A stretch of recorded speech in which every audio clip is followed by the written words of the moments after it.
Good morning.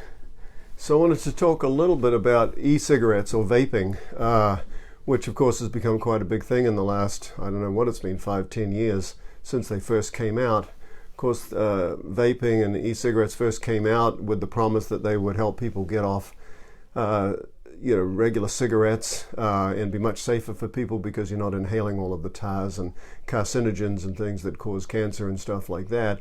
And that seemed like a great promise, but unfortunately, just like many things with in the addiction world, the nicotine itself is quite addictive, and vaping has become quite an addictive thing and hard for people to stop on its own.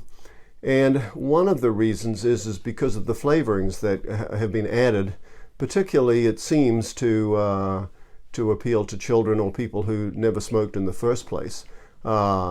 And a study just came out recently which got my attention because they looked at what's called a functional MRI, where they look at pictures of the brain in real time.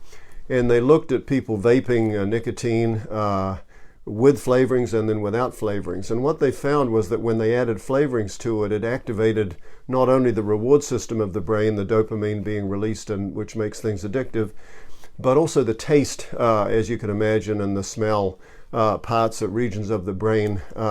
They got activated as well, and then those parts actually sent stronger messages to the reward system. So the implication is that by adding the flavorings, it not only appeals to people who had never used to smoke or anything like that, but it also makes the product more attractive and therefore more likely to be used again, and then ultimately more addictive.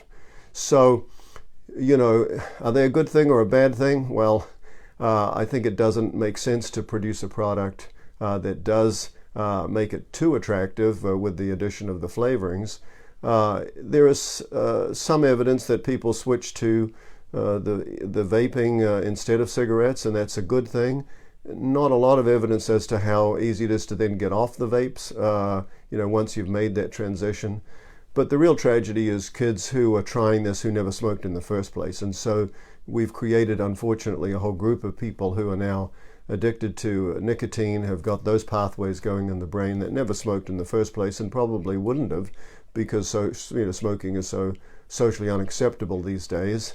So we've created a bit of a problem, and I think the idea that we get rid of cigarette flavored vaping is just a smart move based on the science.